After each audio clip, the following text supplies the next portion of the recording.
करायचं आहे. तर या ठिकाणी तुमच्यासाठी पहिला प्रश्न, या ठिकाणी जी काही आजची क्वेश्चन पेपर आहे प्रिव्हियस इयरचा, तो 2016चा आहे. 2016 पेपर 1 मधील हे प्रश्न आहेत. 2016 लक्षात ठेवा.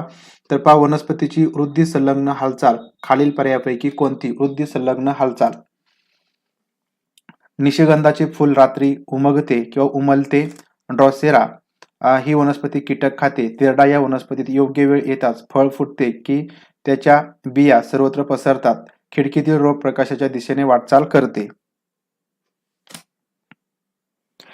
तर वृद्धी संलग्न हालचाल यापैकी कोणती आहे? तर असा प्रश्न आहे.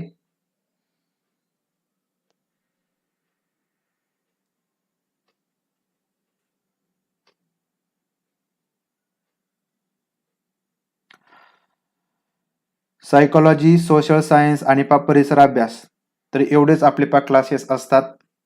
तर इतरही मराठी इंग्रजीचे तुम्हाला मिळू शकतात, परंतु या ठिकाणी ते नक्की सांगता येत नाही. तर या ठिकाणी आपल्याला वनस्पतीची वृद्धी संलग्न हालचाल या ठिकाणी सांगायची आहे. जी वृद्धी संलग्न हालचाल म्हणजे काय? तर या ठिकाणी पाण्याचं प्रमाण कमी जास्त झाल्यामुळे किंवा आपले ज्या वनस्पती असतात ते पाण्याचं प्रमाण कमी जास्त करतात आणि त्याच्यामुळे एक प्रकारची जी हालचाल आहे तर त्या ठिकाणी वनस्पतीची होत असते. तर त्याला वृद्धी संलग्न हालचाल असं म्हटलं जातं. तर यापैकी तेरडा या वनस्पतीत या ठिकाणी खिडकीतील रोप प्रकाशाच्या दिशेने वाटचाल करते. या ठिकाणी खिडकीतील जे रोप आहे ते प्रकाशाच्या दिशेने वाटचाल करते, म्हणजेच या ठिकाणी वृद्धी संलग्न ही हालचाल आहे.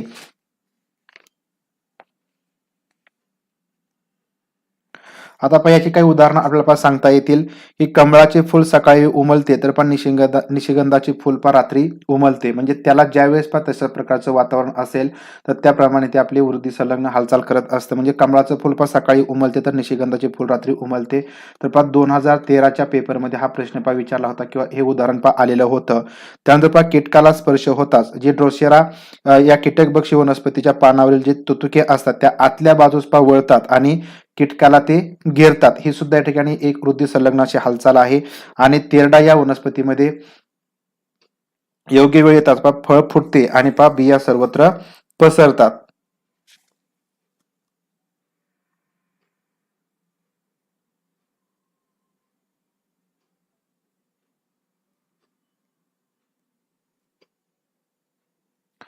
तर अशा प्रकारे या ठिकाणी पर्याय क्रमांक डी याचं उत्तर आहे. प्रश्न क्रमांक पुढचा आहे कचऱ्यातील पदार्थांचा निसर्गतः विघटनासाठी लागणारा सर्वसाधारण कालावधी लक्षात घेता योग्य उतरता क्रम खालील पर्यायापैकी कोणता? तर या ठिकाणी आपण याआधी सुद्धा या ठिकाणी कोणत्या पदार्थाला विघटन होण्यासाठी किती कालावधी लागतो तर हा प्रश्न डिटेलमध्ये पाहिलेला होता. याच्यामध्ये या ठिकाणी काय करायचं आपला जो काही उतरता क्रम आहे तो या ठिकाणी लावायचा आहे. निसर्गातः विघटनासाठीचा उतरता क्रम लावायचा आहे. त्याचा पर्याय क्रमांक या ठिकाणी आपल्याला सांगायचा आहे.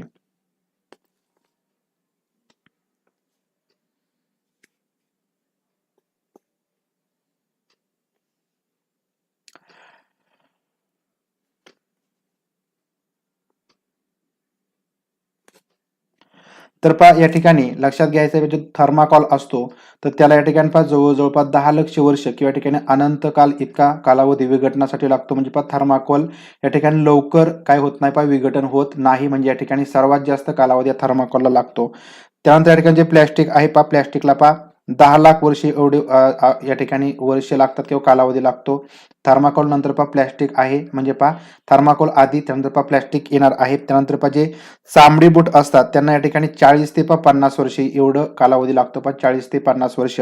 आणि जे लाकूड असतं तर त्या लाकडाला जो काही कालावधी असतो विघटन होण्यासाठी ते 10 ते 15 वर्षे या ठिकाणी त्या लाकडाचं आयुष्य असतं किंवा ठिकाणी विघटनासाठी कालावधी लागतो. म्हणजे या ठिकाणी आपल्याला सांगता येईल की थर्माकोल त्यानंतर प्लॅस्टिक चामडी बूट आणि लाकूड अशा प्रकारे या ठिकाणी आपल्याला याचा उतरता क्रम लावता येतो.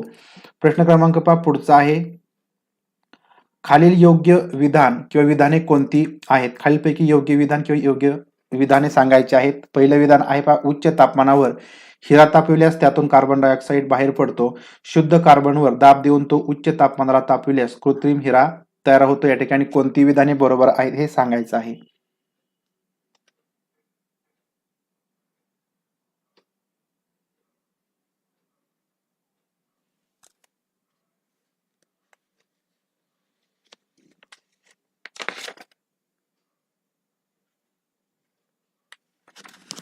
प्रश्न क्रमांक 3 आहे, योग्य विधान ओळखायचं आहे. 2 विधाने आहेत, त्यापैकी कोणती विधाने बरोबर आहेत हे सांगायचं आहे.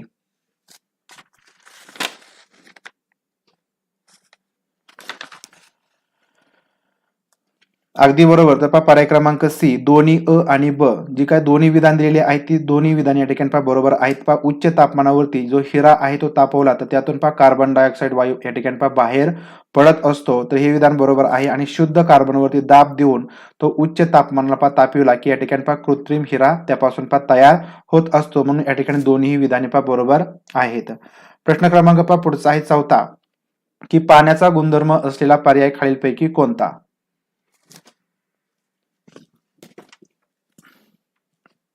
तर पण लाईक करायचं आहे. पण जेवढे जण जॉईन झाले आहेत तेवढ्यांनी या ठिकाणी पण लाईक करायचं आहे. पाण्याचा गुणधर्म असलेला पर्याय खालीलपैकी कोणता? तर पहिला पर्याय, खाऱ्या पाण्यात पोहण्यापेक्षा गोड्या पाण्यात पोहणे तुलनेने सोपे असते. हिमनगातील पाणी गोड नसून खारे असते. पाणी हे हायड्रोजन व ऑक्सिजनचे संयोग नसून मिश्रण आहे. पाण्याचे तापमान 4 अंश सेल्सिअस पेक्षा कमी झाल्यास त्याचे आकारमान वाढते. या ठिकाणी आपल्याला पहा काय करायचं आहे, जो पाण्याचा गुणधर्म आहे तो पर्याय पहा सांगायचा आहे.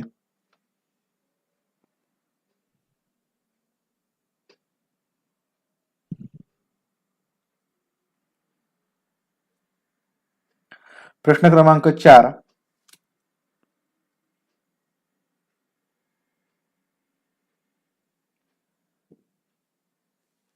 थँक्यू, लाईक केलं सर. ओके. तर पहा या ठिकाणी पाण्याचा जो काय गुणधर्म आहे तो आपल्या यापैकी पाण्याचे तापमान हे 4 अंश सेल्सिअस पेक्षा कमी झाल्यास त्याचे आकारमान वाढते.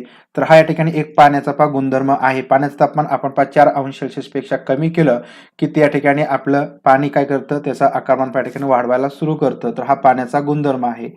प्रश्न क्रमांक पहा पुढचा आहे 5, सूर्याचा संबंध या ठिकाणी पहा पृथ्वी, तसा या ठिकाणी अणुकेंद्रकाचा संबंध कशाशी, असा प्रश्न आहे या ठिकाणी. Neutron, electron, proton, neutron, electron, proton.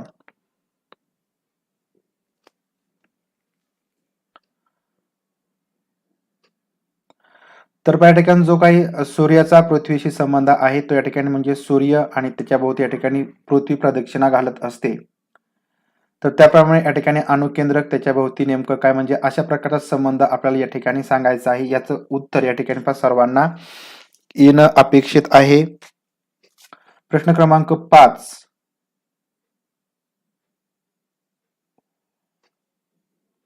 प्रश्न क्रमांक 5चं उत्तर पहा द्यायचं आहे.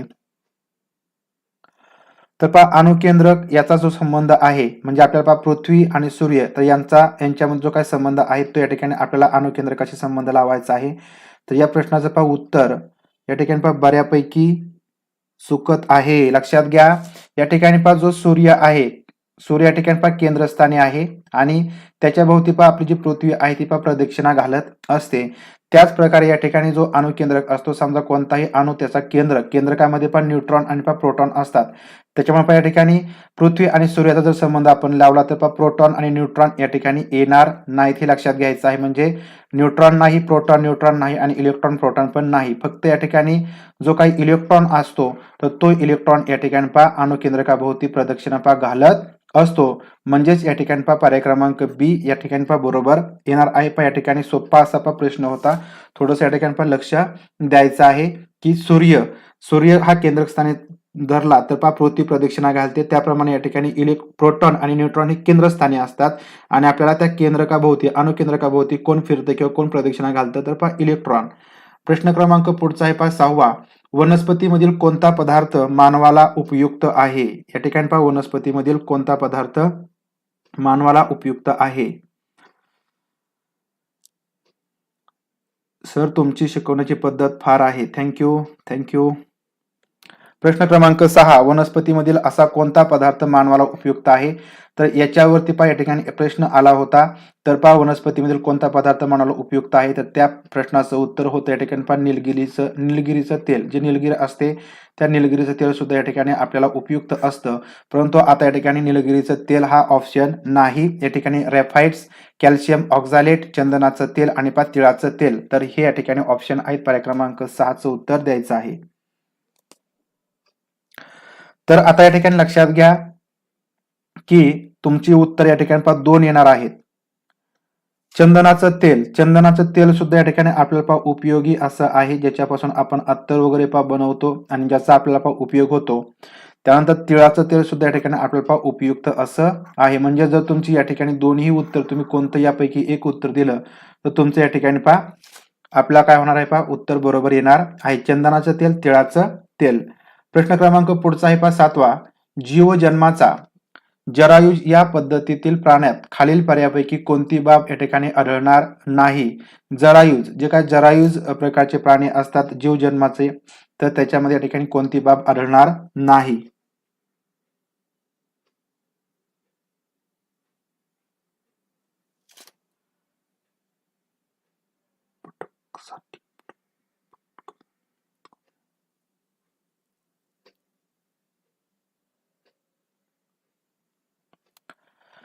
हे प्राणी आसपासच्या पर्यावरणाशी अनुकूलित झालेले असतात. हे अतिशय उत्क्रांत आणि उष्णरक्ती प्राण्यांचा गट आहे. युग्मनज तयार झाल्यानंतर त्याच्यावर एक संरक्षक कवच तयार होते. पूर्ण वाढ झाल्यानंतर अपत्य गर्भाशयातून बाहेर येते. या ठिकाणी कोणती बाब आढळत नाही ते या ठिकाणी आपल्याला सांगायचं आहे.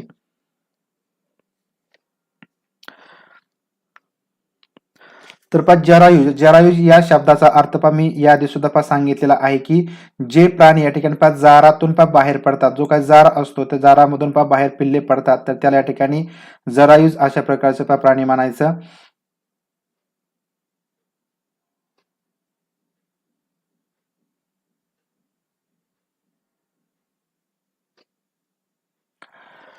तर याचं उत्तर पर्याय क्रमांक सी हे येणार आहे. युग्मनज तयार झाल्यानंतर त्याच्यावर एक संरक्षक कवच तयार होतं. तर या ठिकाणी जे काही जरायुज प्राणी असतात तर त्यांच्या जे समजा बाळ वगैरे असेल तर त्याच्या शरीरावरती कोणत्याही प्रकारचा संरक्षक कवच तयार होत नाही. म्हणजे या ठिकाणी ही बाब या जरायुज पद्धती म्हणजे काय प्राणी असतात त्याच्यामध्ये आढळत नाही, लक्षात घ्यायचं आहे. तर आता या ठिकाणी कोणकोणते बाबी आढळतात, तर हे प्राणी आसपासच्या पर्यावरणाशी अनुकूलित झालेले असतात. म्हणजे याच्यामध्ये गाय असेल, म्हैस असेल किंवा कुत्रा असेल, तर हे जे काही प्राणी असतात ते कोणत्याही वातावरणामध्ये तुम्ही न्या तर त्या वातावरणामध्ये ते अनुकूलित झालेले असतात किंवा ते स्वतःला अनुकूलित करतात, ऍडजस्टमेंट करतात. हा अतिशय उत्क्रांत आणि उष्ण रक्ती प्राण्यांचा गट असतो आणि पूर्ण वाढ झाल्यानंतर अपत्य गर्भाशयातून बाहेर येतात. तर ही जी काही 3 विधाने आहेत त्या ठिकाणी या बाबतीमध्ये बरोबर आहेत. प्रश्न क्रमांक पुढचा आहे 8वा प्रश्न तुमच्या समोर आहे की भारतातील चिपको आंदोलन किंवा चळवळ याचे प्रमुख वैशिष्ट्ये खालील पर्यायापैकी कोणतं. तर जे काही भारतामध्ये चिपको आंदोलन झाले तर त्याचं वैशिष्ट्य आपल्याला सांगायचं आहे. या ठिकाणी जे वैशिष्ट्य दिलेले आहेत त्याच्यापैकी आपल्याला सांगता येईल पहिलं वैशिष्ट्य, झाडांना आलिंगन देऊन झाडे वाचवण्याची ही चळवळ आहे का. जंगल सफाई करून प्रदूषण मुक्त करण्याची चळवळ, चंबळच्या खोऱ्यात पाण्यासाठी हानी घेतलेली मोहीम, धरणग्रस्त विस्थापितांच्या पुनर्वसनासाठी केलेलं आंदोलन. प्रश्न क्रमांक 8.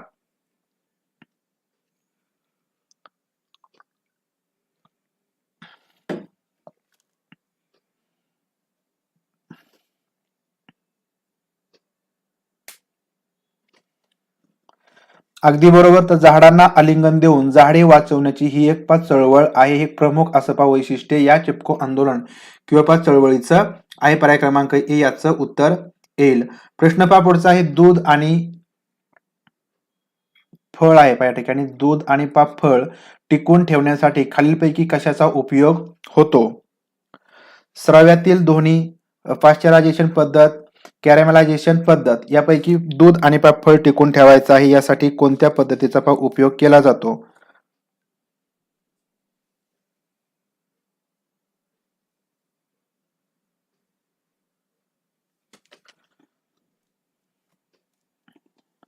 चिपको आंदोलन, सुंदरलाल बहुगुणा. अगदी बरोबर.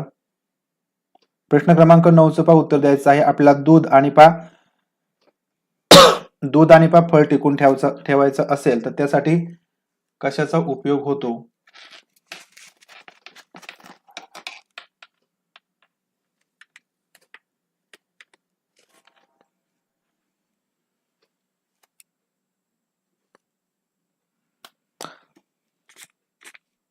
हा अगदी बरोबर. या ठिकाणी काळच आहे.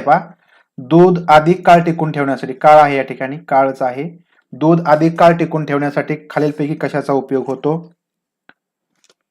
दूध आपल्याला अधिक काळ टिकून ठेवायचं असेल तर यापैकी कोणती पद्धती वापरली जाते? तर या ठिकाणी याचं उत्तर, या ठिकाणी जी काही स्रव्यातील ध्वनी असतात त्याचा उपयोग केला जातो आणि पाश्चरायझेशन पद्धत ही सुद्धा या ठिकाणी उपयोगी असते. म्हणजे अ आणि ब, तर याचं या ठिकाणी हे उत्तर येणार आहे. प्रश्न क्रमांक पुढचा आहे 10वा. खालील पर्यायापैकी योग्य असे विधान कोणते? खालील पर्यायापैकी योग्य विधान कोणतं? आपल्या विचारांच्या नियंत्रणामुळे प्रतिक्षिप्त क्रिया घडतात. काही विचार न करता केलेली कृती म्हणजे ऐच्छिक क्रिया होय. प्रतिक्षिप्त क्रिया या अनैच्छिक क्रिया नसतात. अनैच्छिक क्रिया या प्रतिक्षिप्त क्रिया असतात.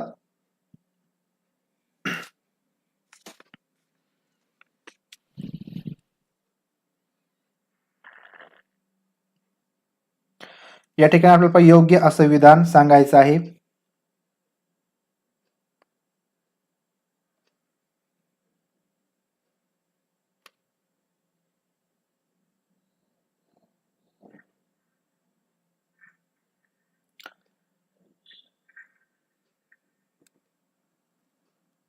तर याचं उत्तर आहे प्रतिक्षिप्त क्रिया या अनैच्छिक क्रिया नसतात. तर हे जे विधान आहे तेच फक्त या ठिकाणी योग्य असं येणार आहेत. तर ज्या काय प्रतिक्षिप्त क्रिया असतात त्या ठिकाणी ऐच्छिक क्रिया असतात, त्या अनैच्छिक नसतात. या ठिकाणी जे पहिलं विधान आहे की आपल्या विचारांच्या नियंत्रणामुळे प्रतिक्षिप्त क्रिया घडत असतात. आता या ठिकाणी ज्या प्रतिक्षिप्त क्रिया असतात तर त्या क्रिया म्हणजे या ठिकाणी ऐच्छिक क्रिया. या ठिकाणी आपण विचारांच्या नियंत्रणामुळे त्या घडत नाहीत आणि काही विचार न करता केलेली कृती म्हणजे ऐच्छिक क्रिया होय. या ठिकाणी आपण कोणताही विचार करूनच या ठिकाणी ऐच्छिक क्रिया करत असतो. तर या ठिकाणी हे जे विधान आहे ते चुकीचं येईल आणि अनैच्छिक क्रिया या प्रतिक्षिप्त क्रिया असतात. या ठिकाणी ज्या अनैच्छिक क्रिया असतात त्या प्रतिक्षिप्त क्रिया असतात. हे सुद्धा विधान या ठिकाणी चुकीचं येईल. फक्त पहिले जे सी विधान आहे प्रतिक्षिप्त क्रिया अनैच्छिक क्रिया नसतात, तर हेच विधान या ठिकाणी बरोबर येणार आहे. प्रश्न क्रमांक पुढचा आहे 11वा प्रश्न.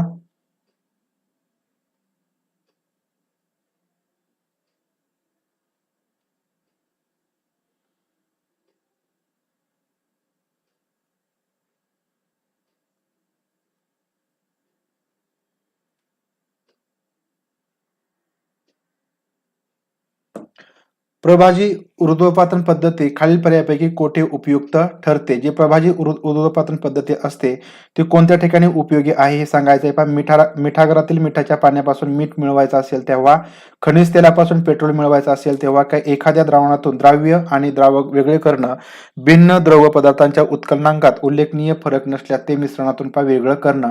तर यापैकी कोणत्या ठिकाणी ही प्रभाजी ऊर्ध्वपातन पद्धती या ठिकाणी उपयुक्त असते?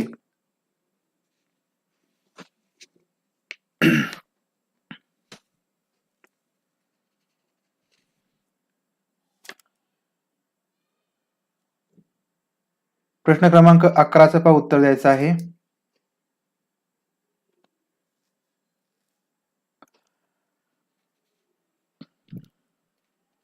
तर आता ठिकाणी जी प्रभाजी ऊर्ध्वपातन पद्धती असते तर त्याचा अर्थ काय, तर एखाद्या द्रवात जर अनेक पदार्थ विरघळले असतील तर ते वेगळे करण्यासाठी या ठिकाणी प्रभाजी ऊर्ध्वपातन पद्धती उपयुक्त ठरत असते.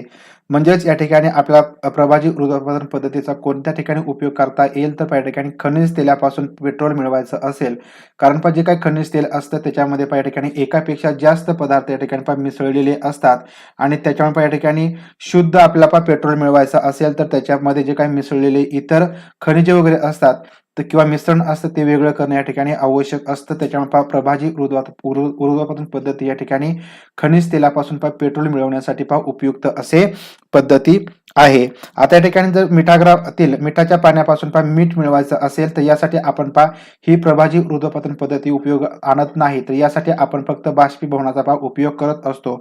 बाष्पीभवन आपण केलं की त्या ठिकाणी आपल्याला मिठापासून किंवा पाण्यापासून मीठ मिळत असतं. त्यानंतर या ठिकाणी एखाद्या द्रावणातून द्राव्य किंवा द्रावक वेगळे करायचे असतील तर त्यासाठी आपण ऊर्ध्वपातन या पद्धतीचा उपयोग करत असतो. तर अशा प्रकारे या ठिकाणी खनिज तेलापासून पेट्रोल मिळवण्यासाठी प्रभाजी ऊर्ध्वपातन पद्धतीचा उपयोग केला जाईल. प्रश्न क्रमांक पुढचा, खालील कारण आणि परिणाम यांचा अर्थ लक्षात घेऊन योग्य पर्याय निवडायचा आहे. खाली कारण आणि त्याचा परिणाम आहे, या ठिकाणी योग्य पर्याय निवडायचा आहे. कारण आहे की देवमासा हा शीत रक्ताचा प्राणी आहे. आणि या ठिकाणी परिणाम दिला आहे की सभोवतालच्या तापमानानुसार देवमासा शरीराचे तापमान बदलतो. या ठिकाणी कारण आहे आणि त्याचा परिणाम खालचा आहे का, तर या ठिकाणी लक्षात घेऊन आपल्याला योग्य असा पर्याय निवडायचा आहे.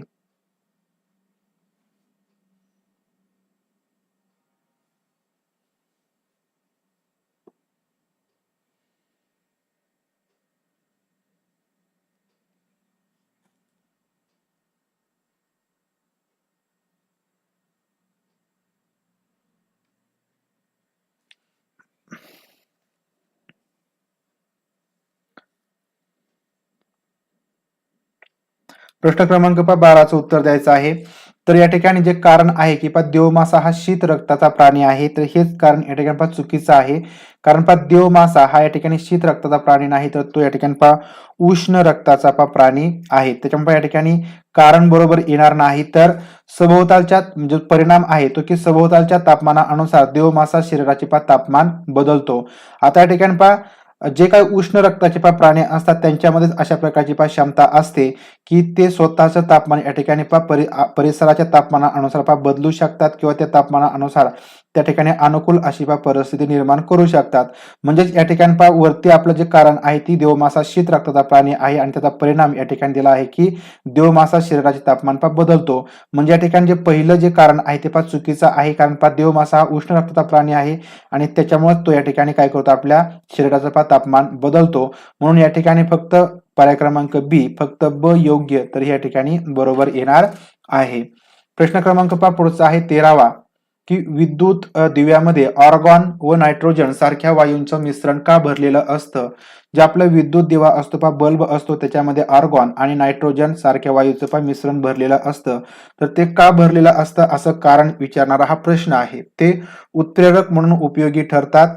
ते उष्णता ऊर्जेचे प्रकाश ऊर्जेत रूपांतर करण्यास मदत करतात. त्यामुळे ऑक्सिडेशन ही क्रिया घडून येते की त्यामुळे दिव्यातील तारेच्या कुंडलाचं आयुष्य वाढतं.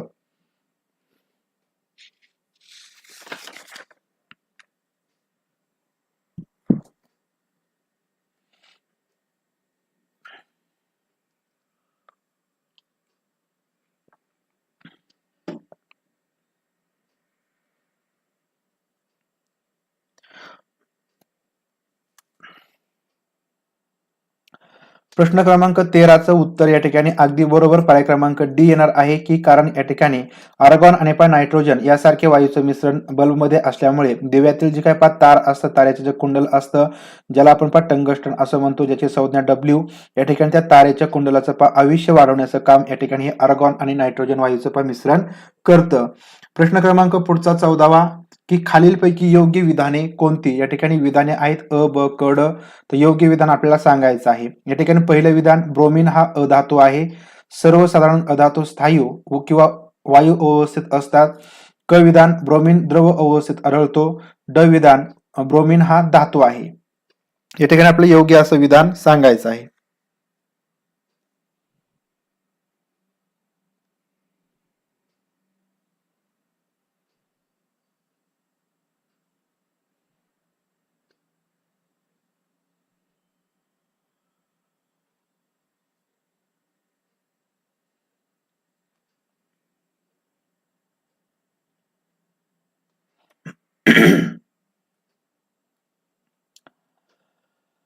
खालीलपैकी योग्य विधान सांगायचं आहे. या ठिकाणी जर तुम्ही पर्याय क्रमांक अ पाहिला किंवा ऑप्शन ए अ पाहिला की ब्रोमिन हा अधातू आहे, तर या ठिकाणी जो ब्रोमिन आहे तर तो या ठिकाणी अधातू आहे. हे विधान या ठिकाणी योग्य असं आहे. त्यानंतर सर्वसाधारण अधातू स्थायू किंवा वायू अवस्थेमध्ये असतात. जे अधातू असतात ते स्थायू किंवा वायू अवस्थेमध्ये असतात. तर हे विधान या ठिकाणी योग्य येईल. ब्रोमिन द्रव अवस्थेत आढळतो. या ठिकाणी जो ब्रोमिन आहे तो या ठिकाणी मुळातच अधातू असल्यामुळे तो या ठिकाणी द्रव अवस्थेमध्ये आढळतो.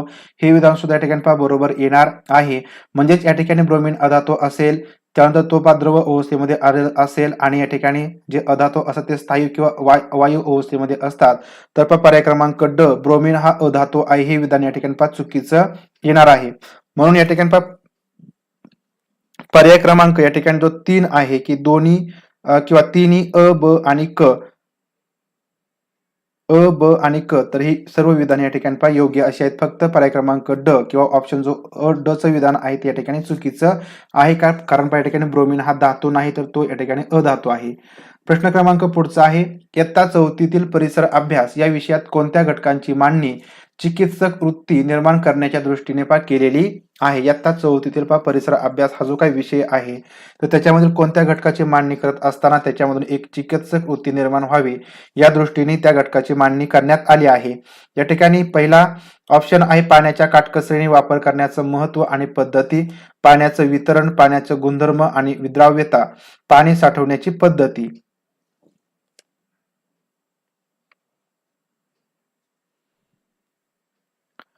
या ठिकाणी पहा असा कोणता घटक आहे ज्याच्यामधून पहा चिकित्सक वृत्ती निर्माण होणार आहे?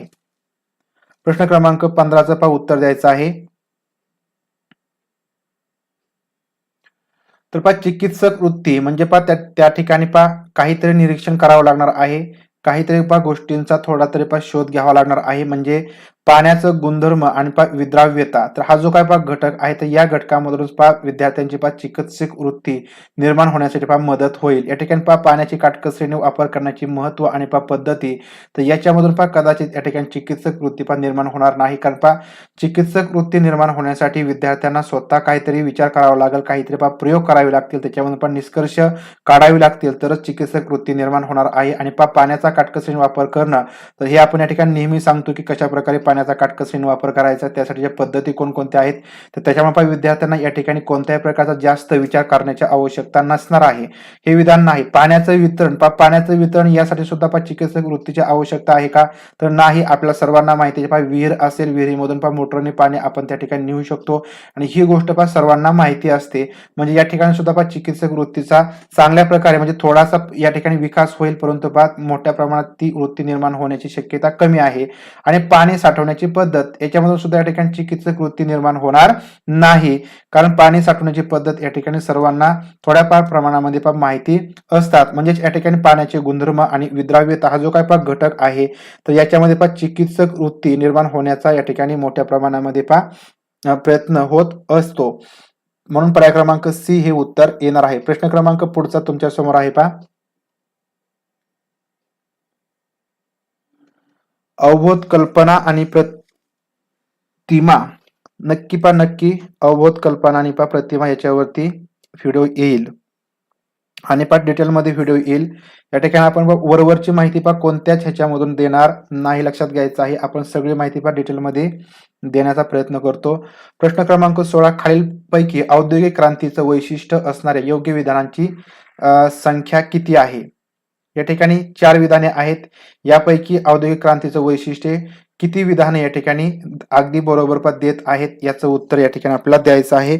पहिलं विधान आहे पहा औद्योगिक क्रांतीची सुरुवात पोलाद व्यवसायापासून झाली. या ठिकाणी लक्षात ठेवा पोलाद व्यवसायापासून झाली आणि हाच प्रश्न या ठिकाणी पहा 2019च्या पहा पेपरमध्ये विचारला गेला होता आणि याच्यामध्ये पहा बरेच विद्यार्थी पहा चुकलेले होते. औद्योगिक क्रांतीची सुरुवात अमेरिकेनंतर जर्मनी आणि पहा फ्रान्समध्ये झाली. औद्योगिक क्रांतीमुळे जनतेची क्रय शक्ती वाढली. आशिया खंडात औद्योगिक क्रांती प्रथम चीनमध्ये झाली. या ठिकाणी योग्य विधानांची संख्या आपल्याला पहा सांगायची आहे.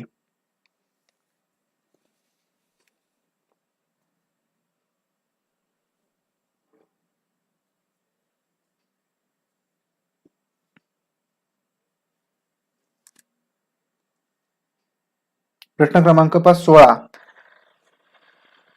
तर या ठिकाणी कोणती विधाने किती विधाने पहा बरोबर आहेत अशा प्रकारचा पहा प्रश्न आहे. 3, 1, 4 की 2 किती विधाने पहा बरोबर आहेत हे अगदी तुम्ही पहा बरोबर सांगायचं आहे. तर या ठिकाणी औद्योगिक क्रांती तर पहा या ठिकाणी जे वैशिष्ट्य आहे तर त्याच्यामध्ये फक्त या ठिकाणी जी काही विधाने दिली आहेत त्यापैकी फक्त एकच विधान या ठिकाणी पहा बरोबर असं आहे. कारण या ठिकाणी पहा औद्योगिक क्रांतीची सुरुवात ही पहा पोलाद व्यवसायापासून झाली आहे तर हेच विधान या ठिकाणी पहा बरोबर आलेलं आहे. या ठिकाणी लक्षात ठेवा औद्योगिक क्रांतीची सुरुवात पहा पोलाद व्यवसायापासून झालेली आहे हे लक्षात घ्यायचं आहे. आणि याच्यावरतीच पहा प्रश्न 2019 मध्ये विचारला गेला होता की औद्योगिक क्रांतीची सुरुवात कोणत्या व्यवसायाने पहा झालेली होती. त्या ठिकाणी पहा कापड एक व्यवसाय होता आणि बऱ्याच विद्यार्थ्यांनी पहा कापड व्यवसाय लिहिलं होतं किंवा उत्तर दिलं होतं जे या ठिकाणी पहा चुकीचं होतं. आणि पहा पोलाद व्यवसाय या ठिकाणी सुरू झाले पोलाद व्यवसायापासून सुरुवात झाली, तर हे विधान या ठिकाणी बरोबर होतं आणि एकच विधान या ठिकाणी बरोबर आहे. कारण या ठिकाणी पहा औद्योगिक क्रांतीची सुरुवात अमेरिकेनंतर जर्मनी आणि फ्रान्समध्ये झाली. या ठिकाणी काय सांगितलं की औद्योगिक क्रांतीची सुरुवात अमेरिकेमध्ये झाली आणि नंतर जर्मनी आणि फ्रान्समध्ये झाली. तर तसं नसून या ठिकाणी पहा औद्योगिक क्रांतीची सुरुवात सुरुवातीला किंवा पहिल्यांदा या ठिकाणी पहा इंग्लंडमध्ये झालेली आहे. त्याच्यामुळे या ठिकाणी हे विधान चुकीचं आहे. औद्योगिक क्रांतीमुळे जनतेची क्रयशक्ती वाढली. क्रयशक्ती वाढणे म्हणजे या ठिकाणी काम वाढणं. तर औद्योगिक क्रांती झाल्यामुळे या ठिकाणी जनतेची क्रयशक्ती वाढली नाही, तर ती उलट कमी झालेली आहे. लोकांना काम मिळत नव्हते, त्याच्यामुळे त्यांची क्रयशक्ती कमी झाली. त्याच्यामुळे हे विधान सुद्धा चुकीचं आहे. आणि आशिया खंडात औद्योगिक क्रांती प्रथम चीनमध्ये झाली. तर आशिया खंडात या ठिकाणी जी औद्योगिक क्रांती आहे चीनमध्ये झालेली नसून तर ती या ठिकाणी जपानमध्ये झालेली आहे. हे लक्षात घ्यायचं आहे. त्याच्यामुळे या ठिकाणी फक्त जे विधान आहे फक्त अ क्रमांकाचं विधान म्हणजे फक्त एकच विधान या ठिकाणी अगदी बरोबर असं आहे. प्रश्न क्रमांक पुढचा आहे 17वा. महर्षी विठ्ठल रामजी शिंदे यांच्याशी संबंधित नसलेली बाब खालील पर्यायापैकी कोणती? महर्षी विठ्ठल रामजी शिंदे यांच्याशी संबंधित नसलेली बाब सांगायची आहे.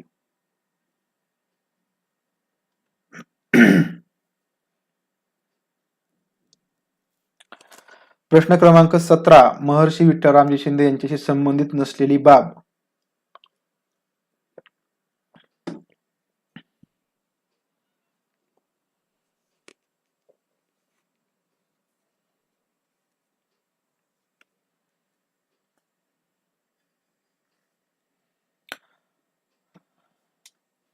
नोट्स आपल्याकडे नाहीत. त्यामुळे नोट्स कोणालाही मी देईल असं सांगितलेलं नाही.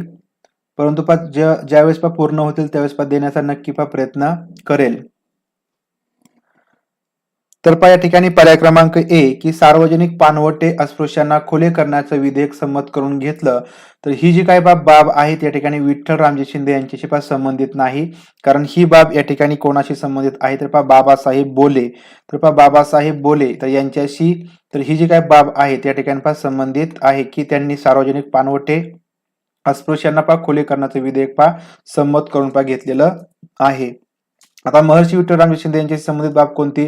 तर देवदासी प्रथेविरोधात त्यांनी चळवळ सुरू केली. त्यानंतर बहुजन समाजातील स्त्रियांसाठी सुधारणेची चळवळ सुरू केली आणि त्यांनी डिप्रेस्ड क्लासेस मिशनची स्थापना केली. तर ही जी काही विधाने आहेत बी, सी आणि डी तर ही 3 विधाने या ठिकाणी फक्त महर्षी विठ्ठल रामजी शिंदे यांच्याशी संबंधित आहेत. परंतु ए विधान या ठिकाणी बाबासाहेब बोले यांच्याशी संबंधित आहे. प्रश्न क्रमांक पुढचा आहे 18वा. 18वा प्रश्न आहे जोड्या लावायच्यात या ठिकाणी. व्यक्ती आणि संबंधित संस्था किंवा संघटना यांची योग्य जोडी दर्शवणारा पर्याय कोणता? व्यक्ती दिलेल्या आहेत आणि त्यांच्या संस्था किंवा संघटना तर यांच्या या ठिकाणी आपल्याला जोड्या लावायच्या आहेत. इन्वायरमेंट स्टडी के लिए पेपर 1 के लिए कैसा स्टडी करे.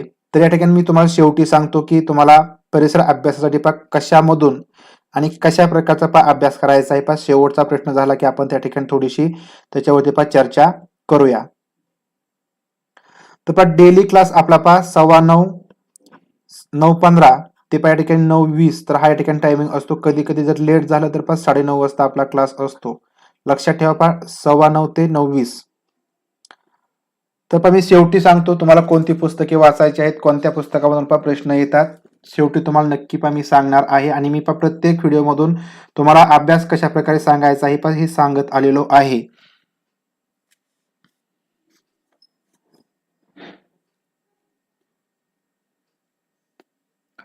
तर या ठिकाणी क्रांतिसिंह नाना पाटील तर या ठिकाणी त्यांनी काय केलेलं आहे की कोणती संघटना स्थापन केली? राष्ट्र सेवा दल.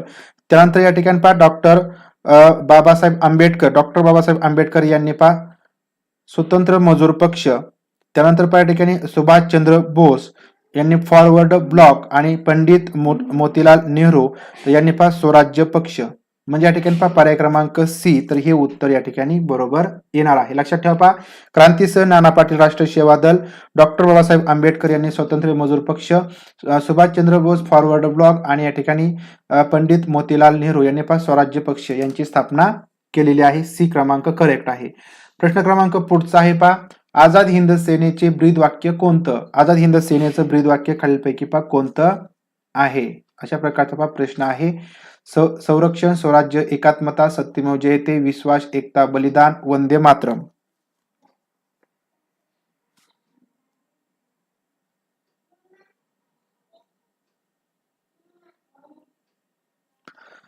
तर पहा आझाद हिंद सेनेची स्थापना कोणी केली? अशा प्रकारचा प्रश्न विचारला जाऊ शकतो. तर पहा आझाद हिंद सेनेची स्थापना रास बिहारी बोस यांनी पहा ही स्थापना पहा केलेली आहे. आणि या ठिकाणी आझाद हिंद सेनेचे जे ब्रीद वाक्य आहे तर ते या ठिकाणी पहा पर्याय क्रमांक 3 विश्वास, एकता आणि पहा बलिदान. विश्वास, एकता, बलिदान. तर हे या ठिकाणी ब्रीद वाक्य आझाद हिंद सेनेचं आहे. पर्याय क्रमांक सी याचं उत्तर आहे. प्रश्न क्रमांक पहा पुढचा आहे 20वा प्रश्न की धर्म जात न पाहता माणसाची योग्यता पाहून शिवरायांनी स्वराज्यात नोकरीस ठेवलेल्या व्यक्तीचे खालील पर्यायापैकी कोणते उदाहरण अयोग्य ठरतं, चुकीचं ठरतं? या ठिकाणी शिवाजी महाराज धर्म जात न पाहता माणसाची योग्यता पाहून शिवरायांनी काय केलं पहा स्वराज्यामध्ये लोकांना नोकरीस ठेवलं होतं. तर यापैकी कोणतं उदाहरण अयोग्य आहे, चुकीचं आहे ते सांगायचं आहे. आरमार दलातील अधिकारी हे सिद्दी मिस्री होते. पायदळातील प्रमुख सेनानी सिद्दी मसूद, सैन्यातील सरदार सिद्दी हिलाल, विश्वासू सेवक सिद्दी इब्राहिम. या ठिकाणी अयोग्य विधान आपल्याला पहा सांगायचं आहे. एक्झाम डेट पहा सध्या तरी पहा 10 ऑक्टोबर हीच आहे पहा 10 ऑक्टोबर. परंतु त्या ठिकाणी एक सूचना येत आहे की या ठिकाणी कोरोनामुळे डेट आहे ती पुढे जाऊ शकते, जाण्याची शक्यता आहे. अशा प्रकारची सूचना तुम्हाला त्या ठिकाणी पाहायला मिळेल.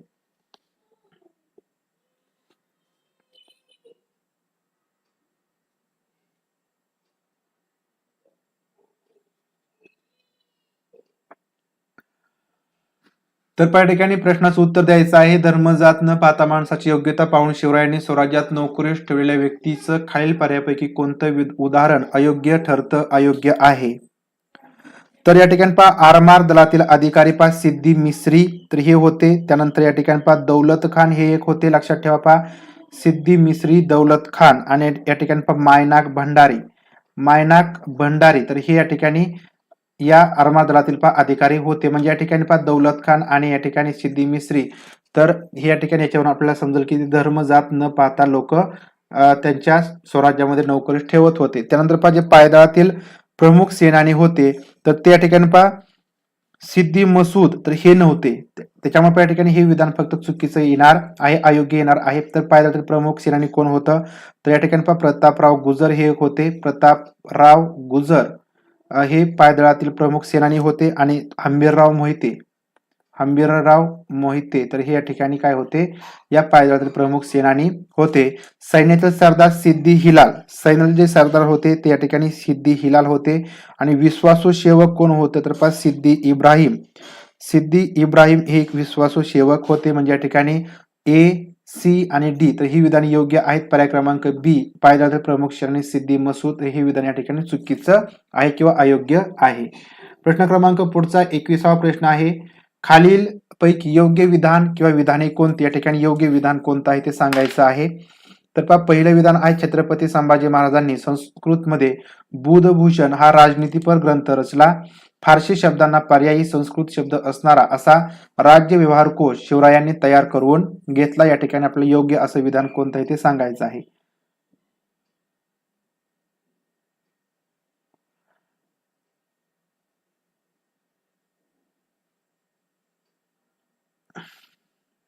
तर पहा डीटीएडचं पुस्तक जर तुमच्याकडे कोणाकडे असेल पहा पीडीएफ मध्ये तर पहा आपल्या टेलिग्राम वरती पहा मी एक लिंक देईल किंवा त्या ठिकाणी पहा माझा आयडी देईल.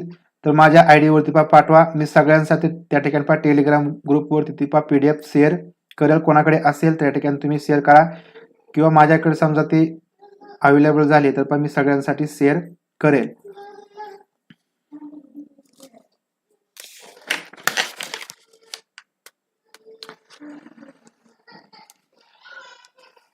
अगदी बरोबर. तर पहा अ आणि ब दोन्ही सुद्धा या ठिकाणी पहा योग्य आहेत. कारण पहा छत्रपती संभाजी महाराजांनी संस्कृतमध्ये बुधभूषण हा राजनीतीपर पहा ग्रंथ त्यांनी लिहिला किंवा रचला. त्यानंतर फारसी शब्दांना पर्यायी संस्कृत शब्द असणारा असा राज्य व्यवहार कोश शिवरायांनी पहा तयार करून घेतला. म्हणजे अ आणि ब दोन्ही या ठिकाणी योग्य आहेत. प्रश्न क्रमांक पहा पुढचा आहे. भारतीय राष्ट्रध्वजाचे खालील पर्यायातील कोणते वैशिष्ट्य आहे? भारतीय राष्ट्रध्वजाचं वैशिष्ट्य या ठिकाणी आपल्याला सांगायचं आहे. टेलिग्राम चॅनल पर जॉईन करण्यासाठी पहा सायकर सर क्लासेस असं तुम्ही पहा सर्च करा टेलिग्राम मध्ये जाऊन, सायकर सर क्लासेस असं पहा सर्च करा आणि त्या ठिकाणी पहा जॉईन करा. भारतीय राष्ट्रध्वजाच्या खालील पर्यायापैकी कोणतं वैशिष्ट्य आहे? पांढरा रंग समतेचे प्रतीक आहे, हिरवा रंग कृषी प्रधानतेचे प्रतीक आहे, अशोक चक्र हे धर्म निरपेक्षतेचे प्रतीक आहे, केशरी रंग त्यागाचे प्रतीक आहे. या ठिकाणी वैशिष्ट्य पण सांगायचं आहे.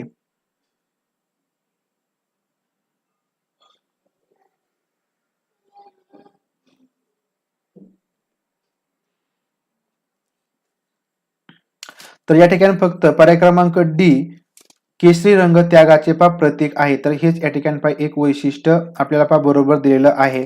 तर या ठिकाणी पांढरा रंग समतेचं प्रतीक आहे, तर असं या ठिकाणी सांगितलेलं आहे ते चुकीचं आहे. कारण पांढरा रंग या ठिकाणी शांततेचं प्रतीक आहे. लक्षात ठेवायचं आहे पांढरा रंग शांततेचं प्रतीक आहे, म्हणजे या ठिकाणी हे विधान चुकीचं आहे. हिरवा रंग कृषी प्रधानतेचे प्रतीक आहे असं या ठिकाणी दिला आहे, तर त्या ठिकाणी चुकीचं असून या ठिकाणी हिरवा रंग हा समृद्धीचे प्रतीक आहे. समृद्धीचं प्रतीक या ठिकाणी हिरवा रंग आहे आणि अशोक चक्र हे धर्मनिरपेक्षतेचे प्रतीक आहे असं दिलं आहे, ते चुकीचं असून या ठिकाणी अशोक चक्र तर हे निळ्या रंगाचं असून यात 24 आरे असतात आणि या ठिकाणी अशोक चक्र याचा अर्थ या ठिकाणी प्रगतीच्या दिशेने वाटचाल, म्हणून या ठिकाणी पर्याय क्रमांक डी केशरी रंग फक्त त्यागाचं प्रतीक आहे किंवा त्यागाचं प्रतीक आहे हे वैशिष्ट्य या ठिकाणी बरोबर येईल.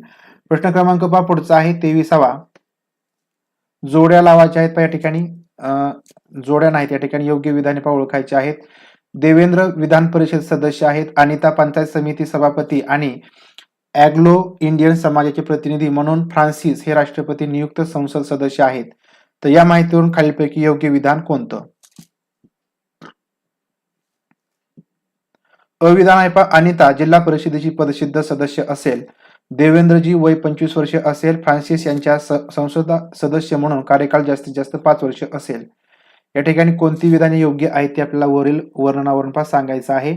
ज्याच्यामध्ये सांगितलं आहे की देवेंद्र विधान परिषद सदस्य असतील, अनिता पंचायत समिती सभापती आणि अँग्लो इंडियन समाजाचे प्रतिनिधी म्हणून फ्रान्सिस हे राष्ट्रपती नियुक्त संसद सदस्य आहेत.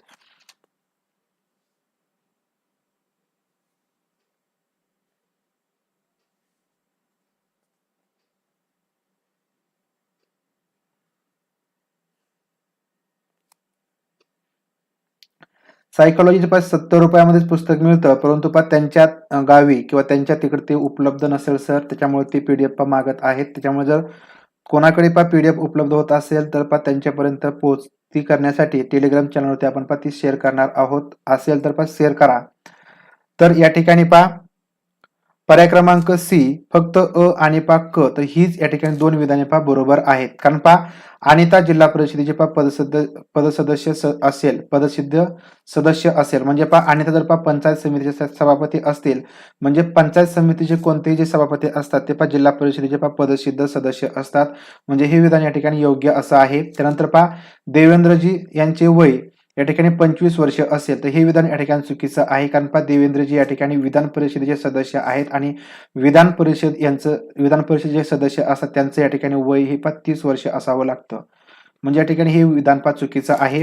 फ्रान्सिस यांच्या संसद सदस्य म्हणून कार्यकाल जास्तीत जास्त 5 वर्ष असेल, तर या ठिकाणी हे विधान सुद्धा बरोबर येणार आहे. कारण या ठिकाणी जे अँग्लो इंडियन किंवा राष्ट्रपतीकडून 2 अँग्लो इंडियन यांची सदस्याची निवड केली जाते संसद सदस्यपदी, तर त्यांची या ठिकाणी निवड किंवा कार्यकाल हा 5 वर्षांचा असतो. म्हणून या ठिकाणी फक्त अ आणि क ही दोनच विधाने बरोबर येणार आहेत. पर्याय क्रमांक सी याचं उत्तर येईल. प्रश्न क्रमांक पुढचा आहे 24वा प्रश्न की आधुनिक काळात खालील पर्यायापैकी कोणत्या प्रकारची लोकशाही अव्यवहार्य ठरत आहे? आधुनिक काळामध्ये कोणत्या प्रकारची लोकशाही या ठिकाणी अव्यवहार्य ठरत आहे हे सांगायचं आहे.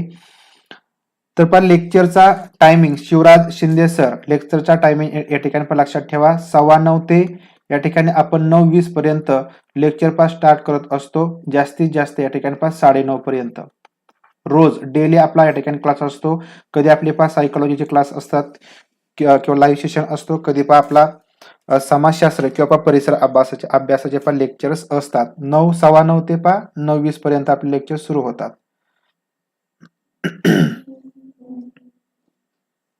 आधुनिक काळात खालील पर्यायापैकी कोणत्या प्रकारची लोकशाही या ठिकाणी अव्यवहार्य ठरत आहे?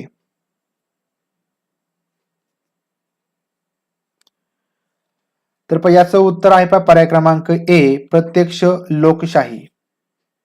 तर ही या ठिकाणी अव्यवहार्य ठरत आहे, प्रत्यक्ष लोकशाही. कारण या ठिकाणी जी प्रत्यक्ष लोकशाही अव्यवहार्य ठरत आहे म्हणजे याच्यामध्ये बऱ्याच मोठ्या प्रमाणामध्ये काही चुकीच्या घटना, चुकीच्या गोष्टी घडत असतात किंवा घडतात आणि त्याच्यामुळे या ठिकाणी जी प्रत्यक्ष लोकशाही आहे ती या ठिकाणी अव्यवहार्य ठरत आहे.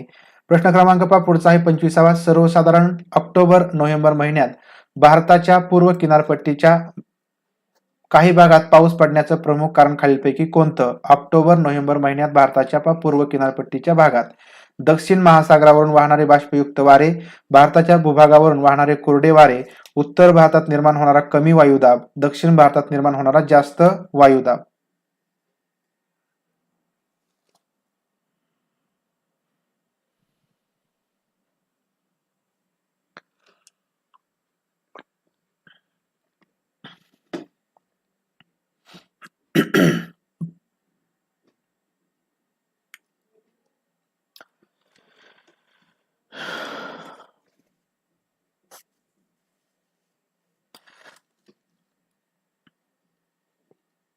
प्रश्न क्रमांक 25चं उत्तर द्यायचं आहे. तर या ठिकाणी फक्त याचं उत्तर येणार आहे पर्याय क्रमांक बी. तर भारताच्या भूभागावरून जे वाहणारे कोरडे वारे असतात तर हे कोरडे वारे या ठिकाणी काय करतात भारताच्या पूर्व किनारपट्टीच्या भागामध्ये पाऊस पाडण्याचं काम करतात किंवा ते कारण ठरतात. पर्याय क्रमांक बी याचं उत्तर येणार आहे भारताच्या भूभागावरून वाहणारे कोरडे वारे. प्रश्न क्रमांक 26वा आहे. स्थानिक वेळेनुसार 30 अंश पूर्व रेखावृत्तावर रविवार दुपारचे 2 वाजले असतील तर 15 अंश पश्चिम रेखावृत्तावर किती वाजले असतील? सकाळचे 11, संध्याकाळचे 5, मध्यान्ह संध्याकाळचे 4. स्थानिक वेळेनुसार 30 अंश पूर्व रेखावृत्तावर रविवारचे दुपारी 2 वाजले असतील तर 15 अंश पश्चिम रेखावृत्तावर किती वाजले असतील?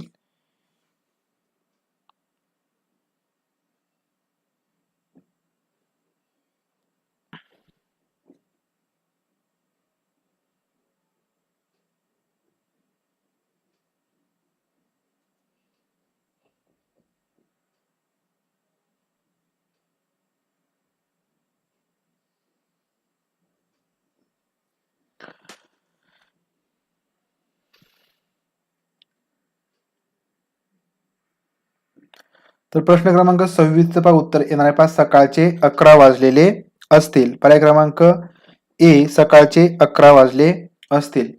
प्रश्न क्रमांक पुढचा आहे 27वा. खालील पर्यायापैकी कोणते अरवली पर्वताचे वैशिष्ट्य नाही? अरवली पर्वताचं वैशिष्ट्य दिले आहे, कोणतं वैशिष्ट्य नाही ते सांगायचं आहे. भारतातील अतिप्राचीन ही पर्वतरांग आहे. गुरु शिखर हे सर्वात उंच शिखर आहे. वायव्य आग्नेय दिशेत पसरलेली पर्वतरांग. माउंट अबू हे थंड हवेचे ठिकाण.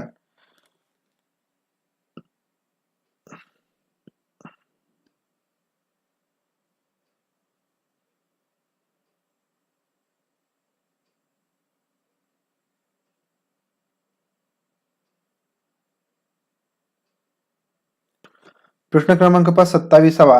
अरवली पर्वताचं खालीलपैकी कोणते एक वैशिष्ट्य नाही?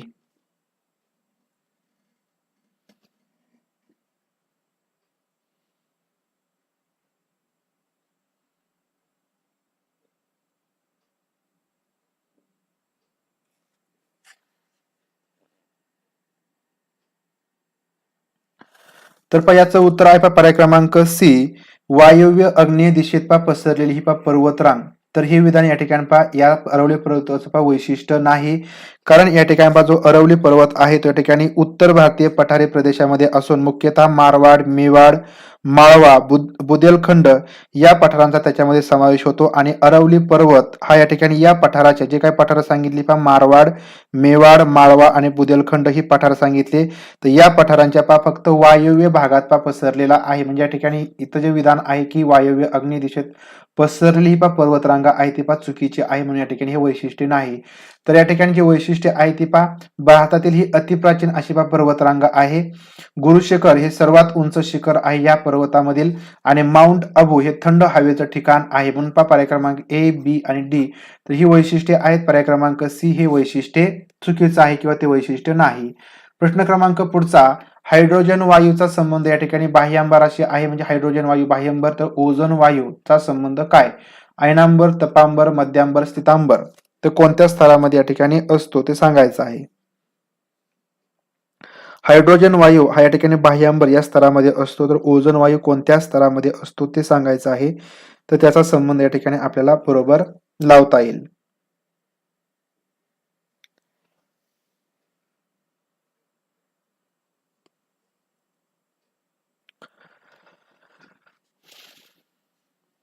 तर आता या ठिकाणी जे अयनांबर आहे तर अयनांबरचा जो काही स्तर असतो तर तो या ठिकाणी मध्यंबराच्या वरच्या थरास या ठिकाणी अयनांबर असं म्हणतात. म्हणजे या ठिकाणी जो तपांबर असतो तो या ठिकाणी खालचा थर असतो तपांबर. त्याच्यानंतर वरचा स्तर असतो स्थितांबर. त्याच्या वरचा स्तर असतो या ठिकाणी मध्यांबर.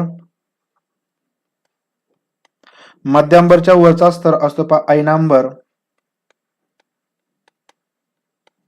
आणि त्याच्या वरचा स्तर असतो या ठिकाणी बाह्यांबर. तर या ठिकाणी जो पहिला स्तर असतो तपांबर, दुसरा स्थितांबर, त्याच्यावरचा मध्यांबर, त्याच्यावरचा अयनांबर आणि त्याच्यावरचा शेवटी या ठिकाणी बाह्यांबर. आता या ठिकाणी आपला जो हायड्रोजन वायू आहे तो या ठिकाणी बाह्यांबर मध्ये असतो हे सांगितलेलं आहे. हायड्रोजन वायू कोठे असतो तर या ठिकाणी या बाह्यांबरामध्ये असतो. तर ओझोन वायू कोणत्या ते सांगायचं आहे ओझोन वायू कोणत्या स्तरामध्ये असतो. तर या ठिकाणी जो ओझोन वायू आहे तर तो या ठिकाणी स्थितांबर मध्ये असतो. पर्याय क्रमांक डी याचं उत्तर येणार आहे. लक्षात ठेवा ओझोन वायू हा स्थितांबरामध्ये असतो. पर्याय क्रमांक डी याचं उत्तर येणार आहे. प्रश्न क्रमांक पुढचा आहे, चतुर्थक व्यवसाय करणारे खालील पर्यायापैकी कोण? चतुर्थक व्यवसाय करणारे संशोधक, गवंडी, पोल्ट्री व्यावसायिक की लघु उद्योजक. चतुर्थ व्यावसायिक खालीलपैकी कोण? तर या ठिकाणी आपण याच्यावर सुद्धा डिटेलमध्ये प्रश्न पाहिला होता की ज्या ठिकाणी प्राथमिक व्यवसाय करणारे कोण, द्वितीयक व्यावसायिक, तृतीयक व्यावसायिक आणि चतुर्थक व्यवसाय कोण? तर जे प्राथमिक व्यवसाय असतात त्याच्यामध्ये वन पदार्थ आणि वन पदार्थ संकलन करणारे प्राथमिक व्यवसायामध्ये वन पदार्थ आणि या ठिकाणी जे शिकार करणारे असतात तर ते असतात. त्याच्यानंतर जे मासेमारी करतात ते प्राथमिक व्यवसायामध्ये असतात. कारण त्यांना या ठिकाणी म्हणजे प्राथमिक व्यवसाय म्हणजे काय की त्याच्यामधून त्यांना कच्चा व्यवसाय म्हणजे वन पदार्थ असतील, शिकार करण्यासाठी कोणताही कच्चा पदार्थ लागत नाही किंवा मासेमारी करायची असेल तर त्या ठिकाणी प्राथमिक स्वरूपामध्ये असतात. त्याच्यामुळे त्यांना या ठिकाणी प्राथमिक व्यावसायिक असं म्हटलं जातं. त्याच्यानंतर या ठिकाणी जे पशुपालक असतात, जे पशुपालन करणारे असतात ते प्राथमिक व्यावसायिक असतात.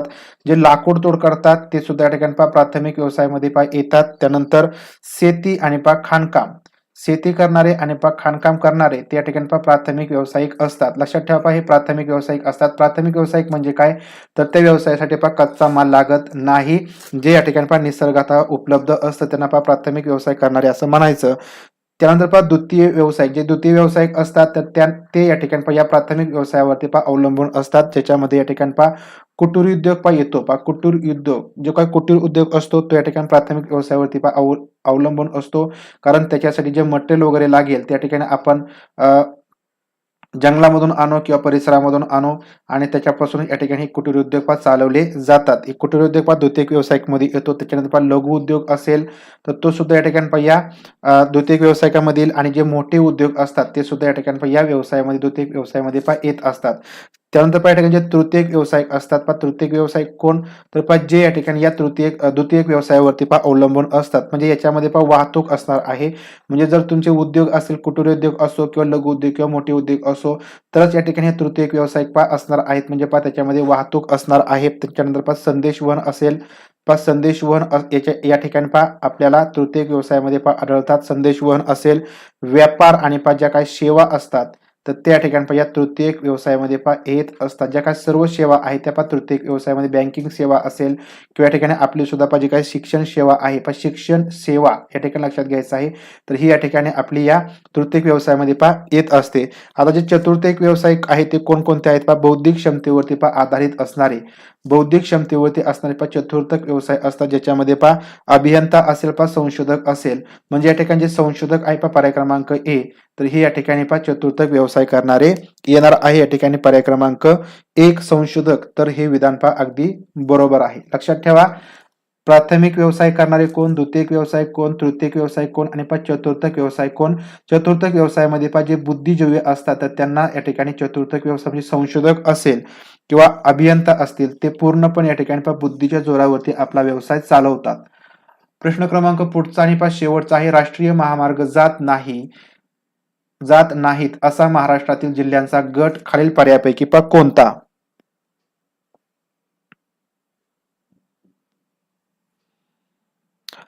लातूर, उस्मानाबाद, नांदेड, परभणी, चंद्रपूर, गडचिरोली, जालना, बुलढाणा कोणत्या ठिकाणी या ठिकाणी कोणत्या जिल्ह्याच्या गटामधून राष्ट्रीय महामार्ग जात नाही असा या ठिकाणी प्रश्न विचारलेला आहे.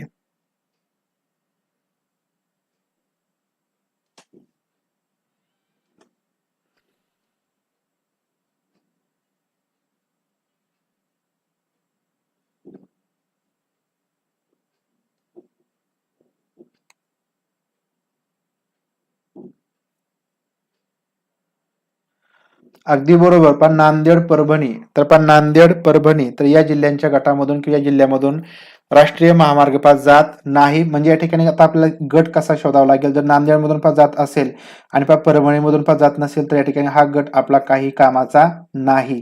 म्हणजे नांदेड आणि परभणी हा जो काही जिल्ह्यांचा गट दिला आहे तर या गटामधून राष्ट्रीय महामार्ग पास जात नाही, म्हणून पर्याय क्रमांक बी याचं उत्तर येणार आहे. तर पहा अशा प्रकारे आपण या ठिकाणी पहा दुकानदार या ठिकाणी पहा सेवा देण्याचं काम करतात, त्याच्यामुळे ते तृतीयक व्यवसायामध्ये पहा येतील. जे सेवा देतात, कोणत्याही प्रकारची सेवा असो, सेवा देणारे सर्वजण या ठिकाणी, मग त्याच्यामध्ये पहा टेलरिंग व्यवसाय असेल ते सेवा आपल्यासाठी देत असतात, पहा गॅस सेवा असेल तर ते सर्व या ठिकाणी पहा तृतीयक व्यवसायामध्ये पहा येणार आहेत.